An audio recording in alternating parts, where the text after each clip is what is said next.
kayo nasa Makati City Park. Kanya-kanya, Hindi nila alam na talagang biodiverse yung mga halaman at mga species ng tao dito. Kaya, ali-obserbahan lahat ng mga plants dito. Alam ko yung mga scientific names na ako sa ko. Kuya, kimi ka ba yan? Mga leaves nila. Tara! Purang lawin! Naka-video yan? Dito muna. Wait lang! Trapicus, Apenis, red. Ganun. Tawag doon. Ito namumunga lang ito habang November to December season. Kaya rare na rare itong uri ng plant na to. Oh, Alam ko, natatagpuan lang ito sa 5 kontinente sa mundo. wala na yung konti. Okay, nakarecord. Saka, yung maganda dito, sa isang uri na specific time lang ito lumalabas. Kasi sakto-sakto, 4:15 ngayon. Kasi dito nagkakaroon ng mating season itong mga ito, kaya dumadami. Yung area kasi, yung ginagawa nila yung carbon dioxide nila at saka yung oxygen, nagkahalo yan, tapos gumagawa ng tornado yan.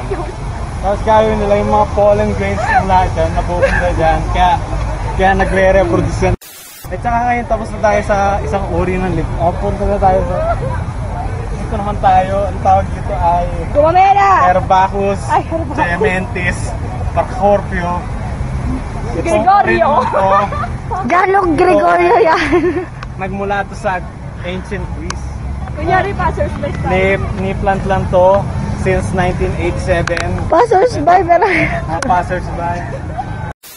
Sila ay laging fresh, sila ay laging namumunga. Maganda dito.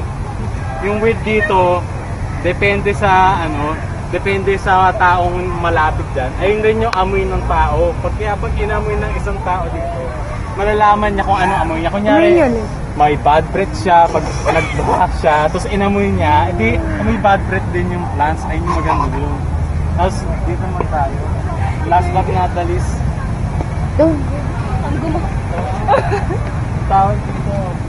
tawag dito, scientific term for this is Rutoport Isaac Hay. Kasi yan nagmumula yan sa finest ingredients mula sa Mediterranean. Against the light. Tsaka, maganda dito lang rin sa river na to. Kasi kailangan rin ng mga pollutants para tumubo. Yan, kaya dito sa Pasig talagang namumulaklak yan. Pero ngayon, siyempre maraming mga kidnapper, kinuha nila yung mga flowers dyan. Saka, may nansam ba yan? dahil dyan, nagtatapos ng aking dokumentaryo. Mamaya ay bibigyan na nila ako ng tagpa 5 pesos na ito natin ginawa. Yes, high five! Paano stop to? Thank you very much and have a nice day.